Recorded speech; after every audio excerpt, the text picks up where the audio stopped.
All right, so we're going to get started. I know it's a little bit early, but we got an email out and we got a good amount of people online. We got a lot to cover today that I want to talk about, so I'll try not to go on a usual rant that I typically go on. I don't know how well that's going to go, so buckle up, sit tight, because it might get interesting.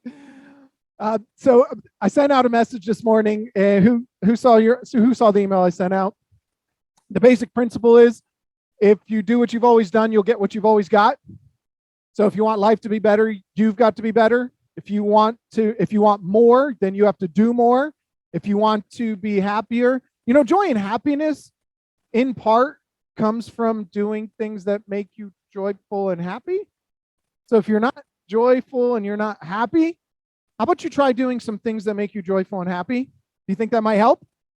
I know, so a lot of us sometimes get frustrated, stressed, and all that. Why don't you shift the focus and do more things that make you joyful and happy?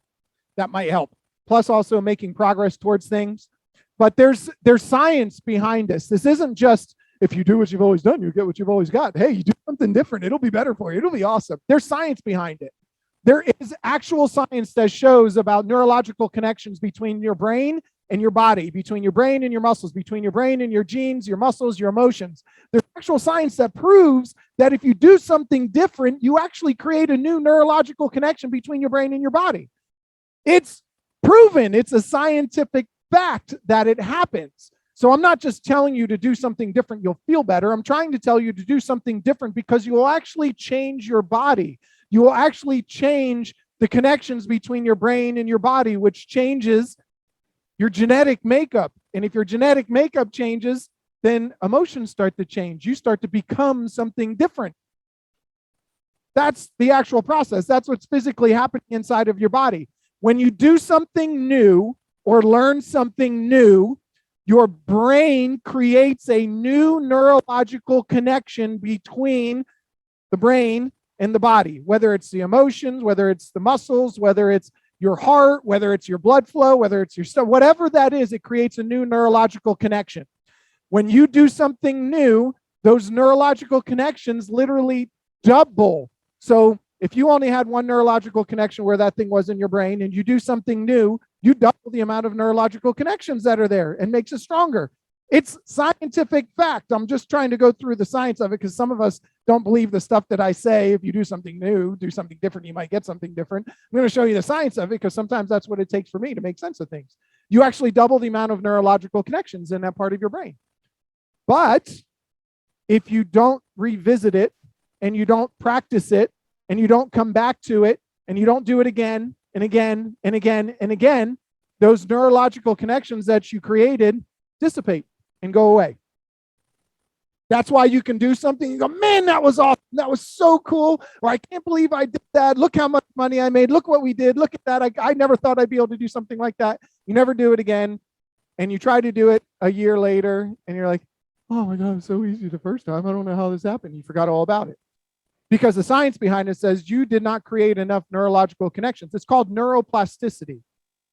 Your brain and neurons have a plasticity to that allows them to shape, mold, and contort in between these connections that you're making.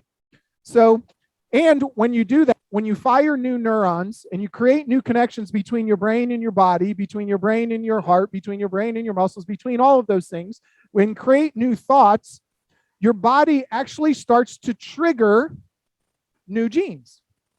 Your genes that are inside of your body, they're expressing themselves all the time. Your body reproduces its cells thousands and thousands and thousands of times over. And the only way it can do that is if your body's constantly replacing itself, producing new genes, new cells, creating new things. But part of that process is as you create new neurological connections, you actually trigger your genes to start expressing themselves differently. Science found that one gene in your body can actually express in over 30,000 different ways.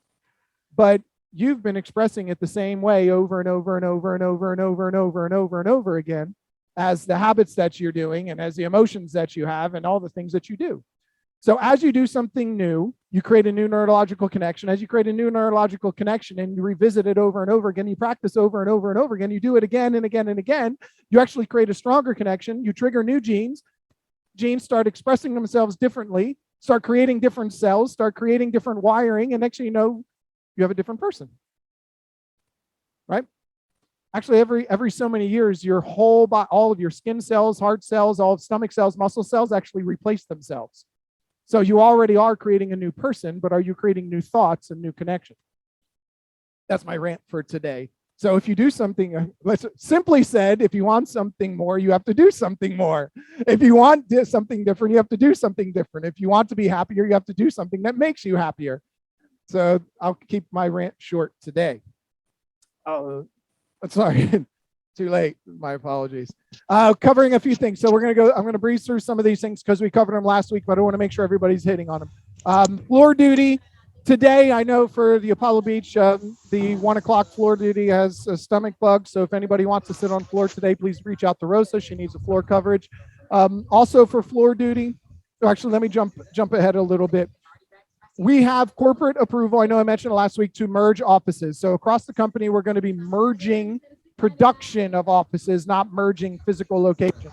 So the same thing we've been talking about creating a SouthShore location is going to happen in other locations as well, because it's going to make easier for reporting. It's going to make production across the board that much better for the company, and it's going to be easier for everything on the back end. So Sun City and Apollo Beach are merging. They're going to have all their production in as one. I'm going to show you the difference in the numbers that it makes for us and for you. The beaches are going to be merging as one. They're going to keep their individual locations just like here. And then Longboat Key and Sarasota will be merging as one. And that's going to significantly increase. Oh, I didn't share, did I? My fault. That's going to significantly increase the number of, oh yeah, use a professional. So significantly increase the number of units and production that we have in, okay. I have the sign in already there. Yeah, it was already set up. I'm going to show you the difference that it'll make for our location and how much better that's going to be. And it's going to differentiate us. Well, it looks like 21 Online's having some issues.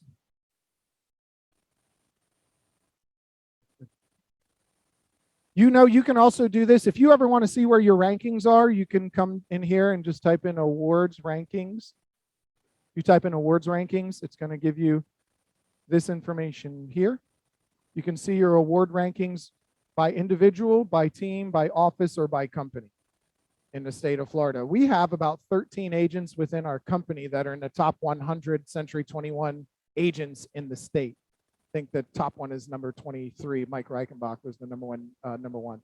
So if we go to offices and we look at up till November 2021, because they don't have the final numbers done yet, and we view our report, Jim White was $7.3 million by the end of November.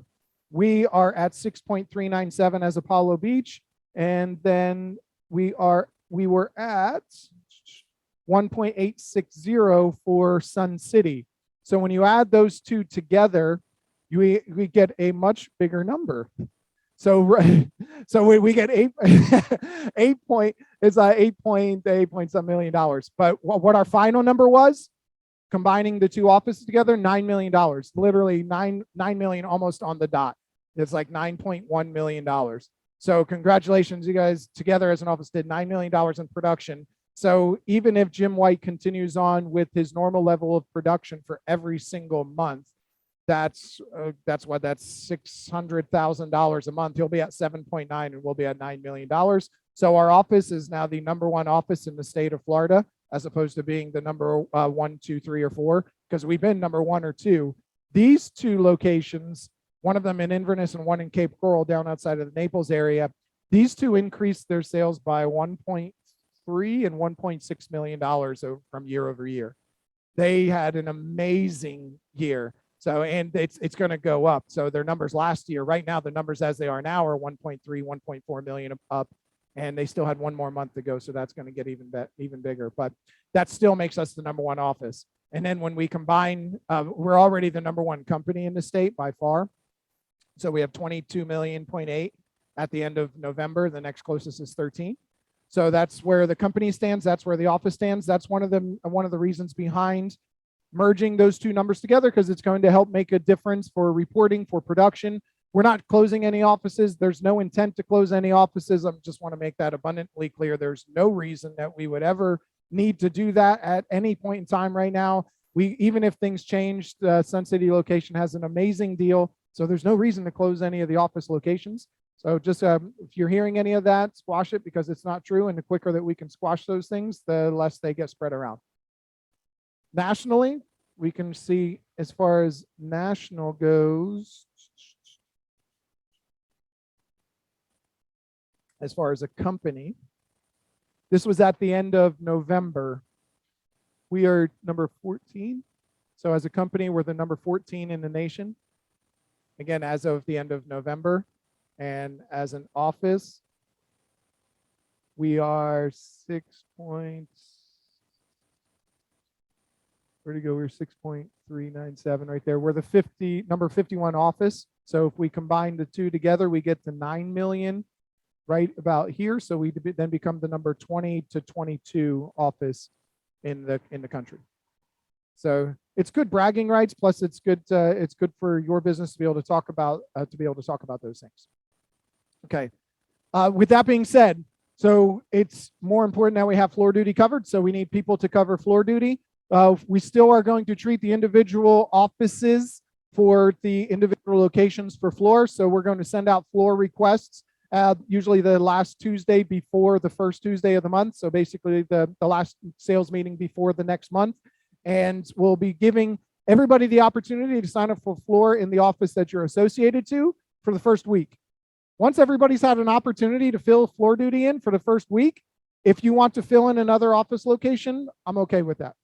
We want people sitting on floor. We want people there in the office. We want people there to engage with the floor, with the front desk that's there. So after the first week, if you wanted to reach out to Rosa or Chrissy and ask if there's any open slots to fill, please feel free. It is predicated on you knowing the market that you're going to be sitting in. You cannot sit in Sun City floor if you know nothing about Kings Point and Sun City. That's just the facts. And we leave that to Chrissy and Rosa to make that determination if you have the qualifications to do that. Same thing in Apollo Beach. If you don't know waterfront and you don't know some of the communities around here, you can't sit on floor here. I do make exceptions if we're able to schedule some coaching during that time and we can sit down and move you towards knowing those things. So just keep that in mind. But that's how I'd like to be able to make it available to people so we get more people sitting on floor after that. The New Year's kickoff that we had is rescheduled. You heard Craig say that. That's going to be in April. It's going to be a awards banquet as well for all of the awards winners, as well as a second quarter kickoff. Here's all the classes. You're going to start getting, you've already got an invite for the class this Thursday, business planning. And then after that class, I'll send another invite out for the 27th for the next class.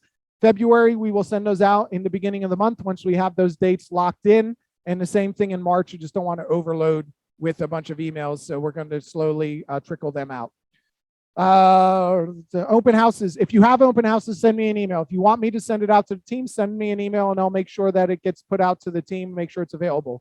Right now, there's one in Sun City. This is for Barney Shoemaker. If you would like to hold a open house in Sun City, contact Barney Shoemaker. I will also send an email out after this class so that you have the contact information. I already changed the screen, so if you wanted to go back, there you go. So if you congratulations to our tops for the month of December for both locations. Ladies did an amazing job. Consistency, man. Consistent. I really appreciate all your hard work. We got Aixo with most listings, 3 listings in the month of December. And then also Christina Romero with 2 listings in the month of December for Sun City location. Open sides, we're looking at about 5 open sides and 5 closings. Right in that range is what's going to get you for the tops for the month. That's pretty awesome. Anybody doing 5 closings or 5 sales in a month? That's pretty amazing. So like I said in the meeting, let's make some intentions. Like, look, I know you want to hit masters. I know you want to have Centurion. You want to hit your 150,000, 200, whatever those numbers are that you want to hit. But start off with some other intentions. Work backwards. So you get your primary aim. You know what you want in 5 years. Work backwards to 3 years. 1 year, I want to be at masters, this whatever level, earn this much. Let's start working backwards to your quarter, and then work backwards to a month. Have an intention of going to hit one of the tops for the month of February, one of the tops for the month of March, whatever that is. Even if you don't say, I don't know which one it is, but I'm going to see my face on that screen, on that page when it comes out, and then get to work. Because if you want something different, you have to do something different. Keeps coming back around to that. We need some volunteers. So we want to put more content together for you guys for both locations to create more content on social media. So volunteers, anybody who would like to discuss your business, your community, wants to put any input in, wants to talk about the office, wants to talk about just some of the differences that real estate has made for you, anything at all, anything that you would like to talk about, we'd like to get you on and shoot some video with you, for you, that we can share on our page, but something also you could take away and share on yours. So we're open to different ideas, but we would like some more input from you. And then along the same lines, we want to do some agent panels. So we want some of the training classes coming up to be interactive, very true to nature roundtable type meetings where we can set 3 or 4 chairs up here, have some agents who have done and achieve certain things, answer some questions, talk about their prospecting, talk about their business, how they manage their business, where they started, what they do every day, things that they've changed, personal, business, all of that. So if you would like to be a part of any of that, please reach out to myself or Jimmy. Let us know, because we'd love to have you. We'd love to share some more of your successes across our platforms, but also with everybody here. So you hear me talk a lot, but we'd love to hear you guys talk a little bit too, and talk about your successes and all of the things that you've done. Some local news and local info that we can cover. For those of you working the waterfront buyers, Marisol Point is the new section of Mira Bay, and that's basically starting to open up this month. They're doing it by reservation. You have to get on their VIP list. So if you have a buyer that's interested, you're going to have to contact Park Square. You're going to have to get on their list. You're going to have to get approved with their lender. And once you're approved with their lender, they start making calls as availability comes up.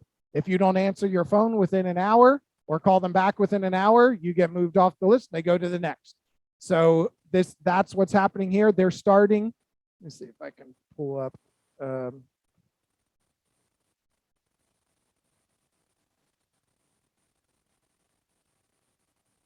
I'm going to show you the section and location that they're at here. That's going to be this whole section of Mira Bay.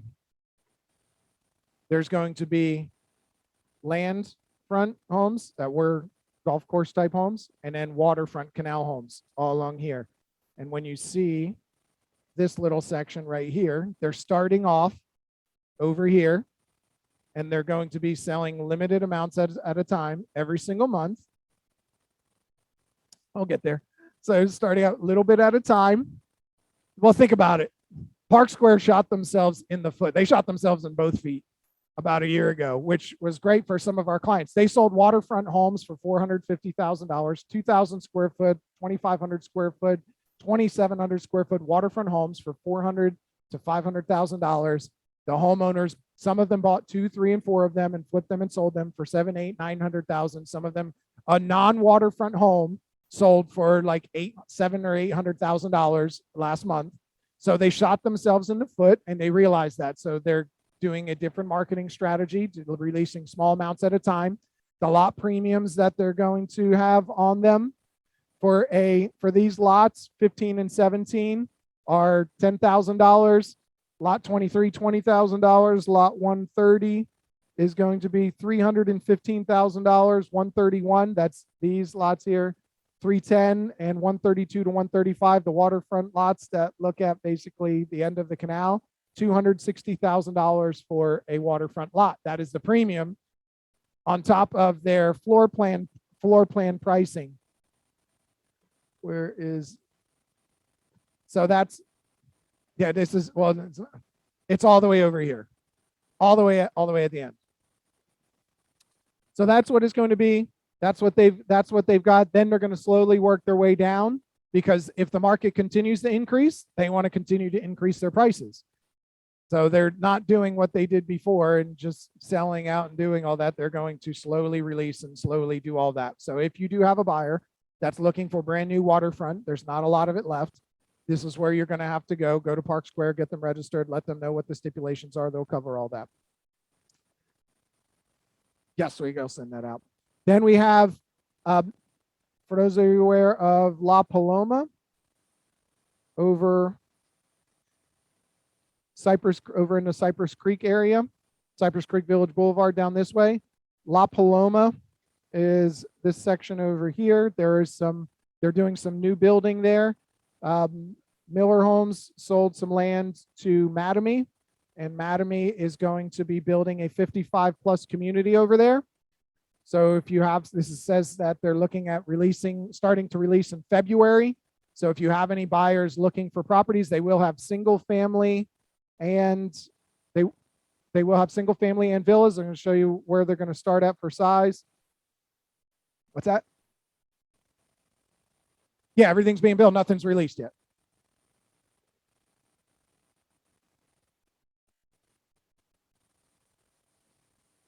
They will have single family. I promise. Right here. So they don't have prices, but they have your villas. You're looking at a 1,500 square foot villa, single family, a 1,700 square foot villa, or single family. So this is what's coming in our area. There's not a ton of places left to build that are as close location as those are, and you got brand new products. So keep that in mind. And yeah, that was it. Back here. Who keeps drawing on the screen? Oh, that wasn't. Yeah, that was somebody else. So we got our volunteers. We got that. And anybody have new listings? We'll wrap up with that. And we'll get any new listings or buyer wants. So anybody have any listings they would like to pitch? Anything new coming up? Anybody online? Anybody online? Bueller? Yeah, please unmute, raise your hand. I know Jose, are you online, sir? If you have the opportunity, you can unmute yourself and tell us about your new listing.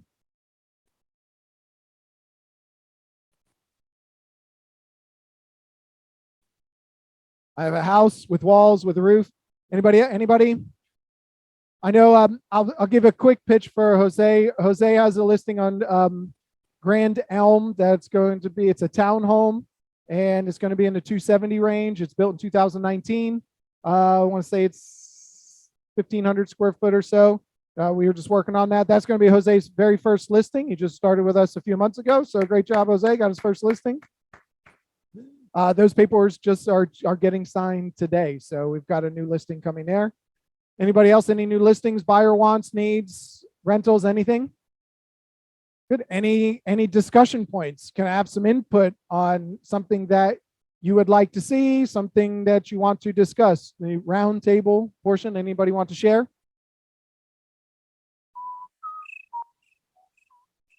Yeah, this is the participation portion of the class. I like your shirt, Chris. Hey, Chris.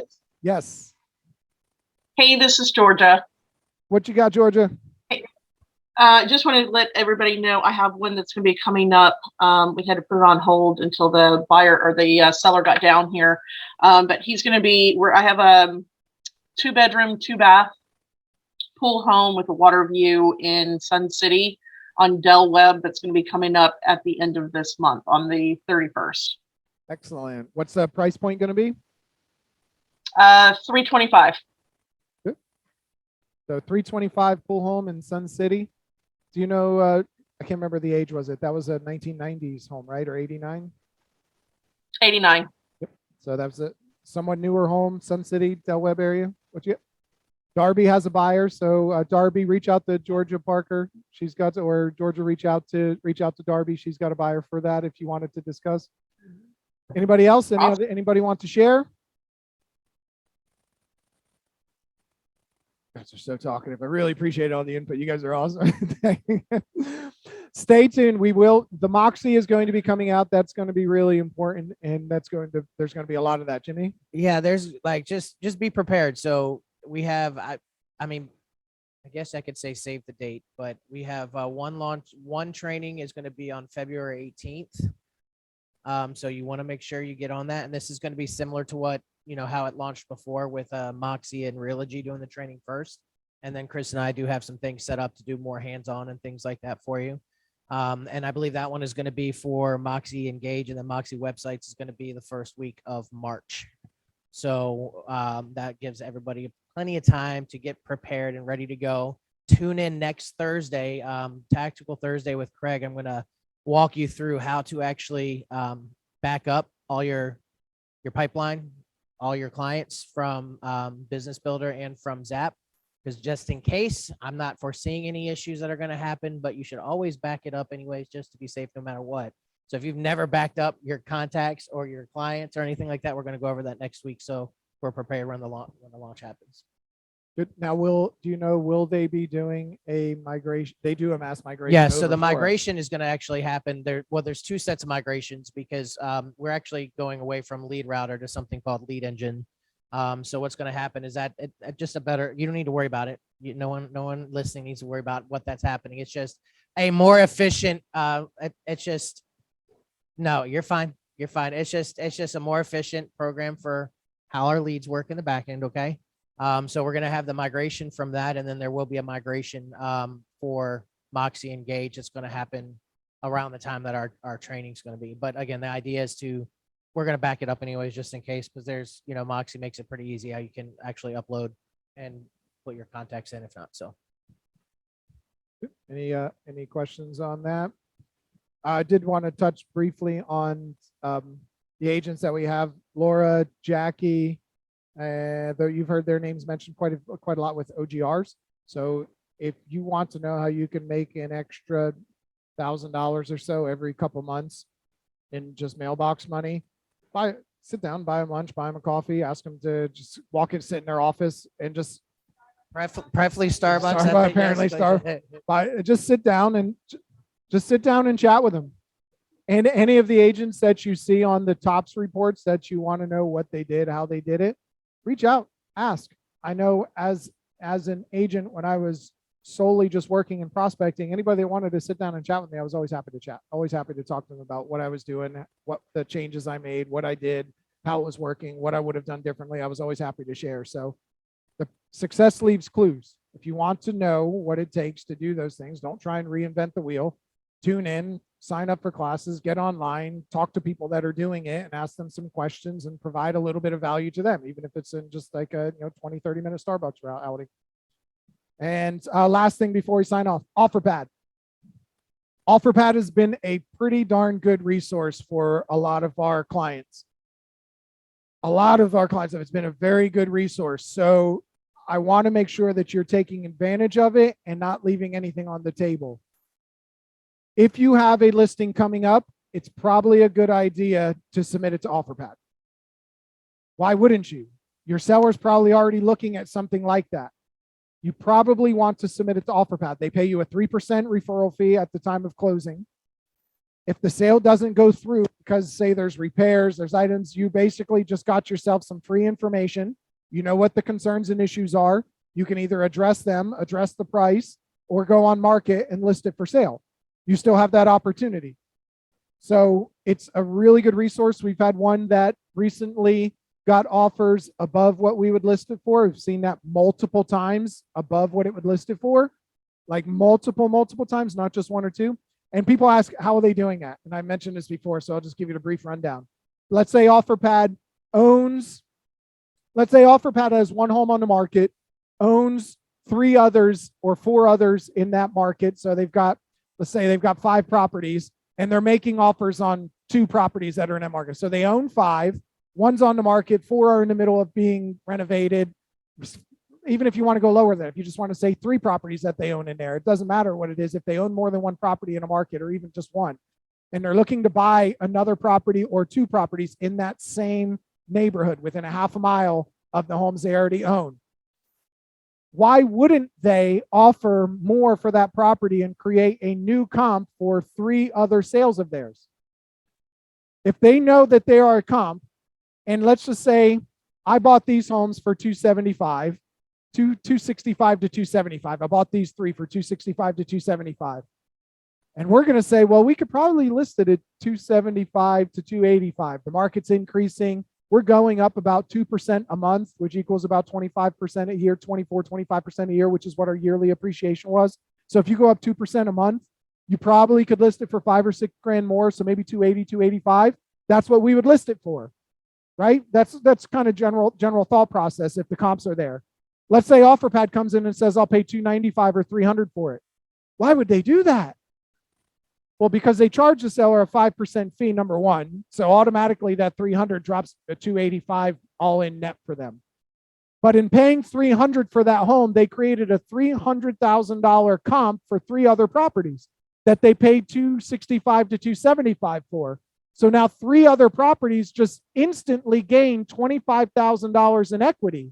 So you're saying, why would you pay 15 grand more than what the market is? They're saying I'm going to earn 75,000 more because I have 3 other properties that I just raised the value of by $25,000 each. So I gained 75. Even if I overpaid by 15, I still make out in the long run because 75 minus 15 drops down to 60. And even if it doesn't come in as high, they still, let's say they lost $10,000 on the 3 other properties because it didn't appraise quite at 300. That's still $20,000 in appreciation that they gained when you think they're losing money by making the offers that they make. They're still making money, buying tens of thousands of homes all across the country. So it all adds up. So they're creating markets where they're buying, which is why they do what you should be doing. When they have a property under contract, they mass mail a neighborhood. They start putting ads in that city and the area where it's at. They start getting on Facebook and targeting those areas and start putting ads in there to get more and more people interested. Because they know if I own one home and I buy 2 more, then I buy another one, even if it's across the street, down the road, whatever, I can create a market and start creating equity in these markets for us in there and make money that way instead of, they're not overpaying for homes. They're creating a market for themselves with the other homes that are there. So just keep that in mind. OfferPad can be a good resource and they are still going to pay you 3%. So it's a good idea. If you have a property that's going to go on the market, it's probably a good idea to submit it into OfferPad. Easiest way to do that, we have a website, offerpad.com/C21BE. There's an OfferPad, we'll send it out to you, but it's basically /C21BE. So you can go on there. You have to verify some information. It's easiest if you upload photos. If you don't upload photos, they're probably going to ask you to go get photos and upload them later, and it'll make things easier. If you tell your seller, I can get you an all-cash offer, it'll be here in 48 hours or so, and then you have to go back to them and ask them to come in and take photos. How about you just start off, I can get you an all-cash offer just to see where somebody says your price will stand, see how that stacks up to our listing. Let's get that, but I'll need to come through and take a photo. Take a photo of every single room of the house, just one picture. Really simple. One simple picture of every room of the house, the front of the house and the back of the house and backyard, upload it in there, and you're done. You'll get an answer shortly. No, it does not have to be done after a listing agreement. By you going online and submitting on that website, you are connecting yourself to the property and getting locking in the 3% referral fee. If you have a listing agreement, that's fine. It cannot go live and get an OfferPad offer. If it goes live, OfferPad won't offer on it. It creates issues for comps. It creates issues for purchasing the home. It creates too many issues for them. So if it goes live, yeah, like literally, I usually get an answer within 24 hours. I get an answer from them. But yeah, just get it done. Start off while you're working on all the paperwork, while you're talking to them about scheduling appointments, tell them there's something else you could do. my.offerpad.com/C21BE. All you really need is offerpad.com/C21BE. That'll come up to. So if you go, it can be very, very beneficial to your consumer. We have one right now that's about 20 grand more than what we were going to list it for.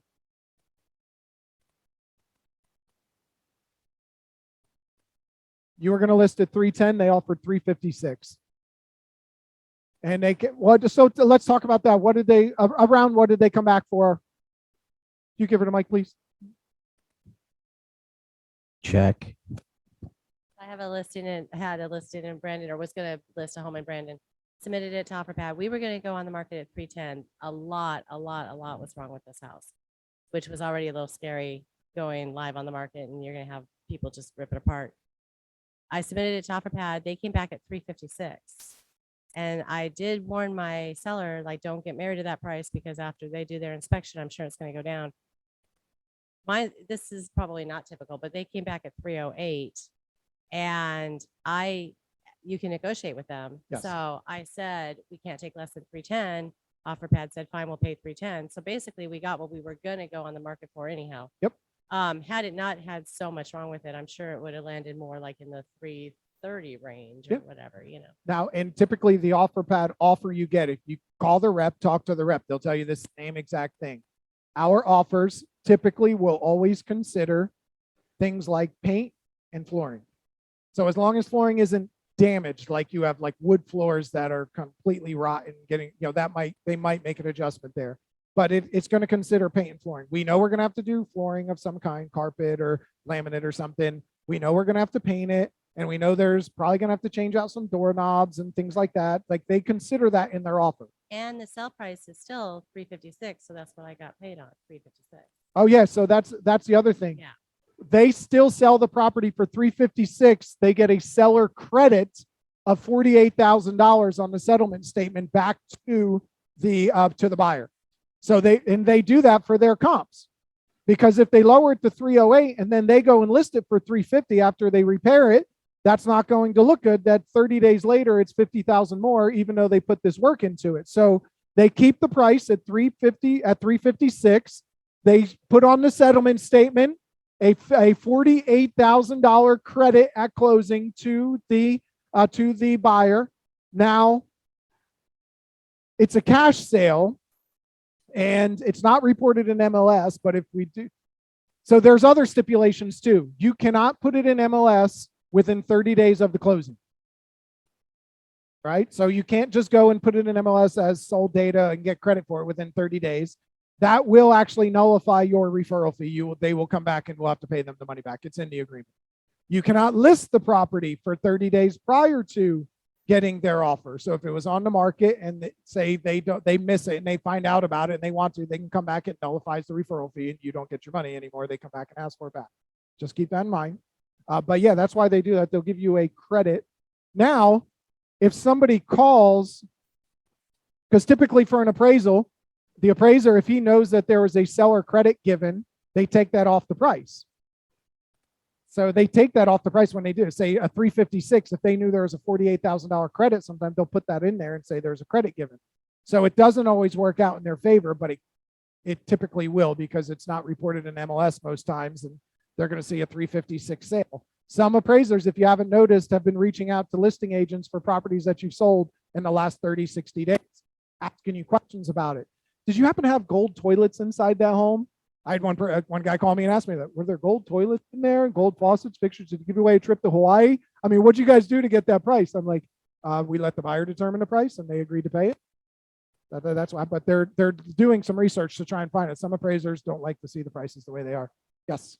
I just wanted to ask Kim, because I have one that's in the process right now. What did they come back with? You said there was a lot wrong with the home. They don't tell you. What were the They don't issues? tell you. Oh, what were the issues with the home though? You They said don't- it was a piece of shit. So OfferPad does not come back with a list and say, because of this, and this, and we have to do this. They will, if you talk to the rep generally starts to give you some ideas, because they'll look and see what it's on there and they'll generally give you some ideas, but they typically they're not going to come back and say, here's our repair list. You have to give us a credit of this much, but the rep will tell you. The one I had said, hey, look, they're asking for this, and it looks like it's because of this and this. But that's just all I see on the report. I mean, basically needed a new roof. The attic was infested with spiders. They had 7 kids, so it was trash. The countertops all were like damaged in the kitchen. I touched the fireplace and it started to fall apart in my hand, so I didn't touch it again. There's just a lot, and rotting wood all around the exterior. If they don't come back with that great of an offer for you, negotiate with them. Negotiate. Tell them, hey, that even I'm talking right up front too. You get an offer from them. You were going to list it 10. They come back at 320, or they come back at 300. Okay, I'm sorry, that offer is not going to work for them. they'll actually send you an email a week later saying, hey, did you want to renew your offer? Did you want to, so maybe we might be able to do more. Can you send us more pictures of this? Or if you go back to them and tell them that number doesn't work for the seller, we already have another offer from X, like Open Door. Say Open Door gave them an offer of 310, send them Open Door's offer. Open Door's offer, they'll look at it and they'll compete with it. And they'll typically try and match it. And when they match it though, OfferPad pays for title policy, Open Door does not. So when you're comparing offers side by side, Open Door does not pay for the owner's title policy. For that cost is on the buyer. So the buyer pays a 5% fee. The buyer pays the title policy. I'm sorry, the seller, my apologies. The seller pays the 5% fee. The seller pays the owner's title policy. The seller pays the doc stamps on the deed and HOA, estoppel, all that. The seller pays those with Open Door. With OfferPad, the seller pays all of those except the owner's title policy. So in an instance of a $400,000, $450,000 home, that's $2,800, almost $3,000 that it'll save them. And OfferPad's offer will probably be $2,000 to $3,000 less than Open Doors, but it's going to net them the same amount. Any questions on that? It's a great resource. Use it. If you're not using it, your seller is, and you will get cut out. Why not at least start off the process, get yourself locked into the 3%, at least if they use another cash offer. OfferPad and Open Door are probably going to be the best ones. OfferPad will typically always match Open Door's offer. So you still have the ability to get it if you do that. If you don't do it, you're screwed. So it's definitely a good policy to start implementing right now. And with that being said, you guys have a wonderful Tuesday. If there's no other questions, anything else online? No? Wonderful. Have an awesome day, guys. Thank you.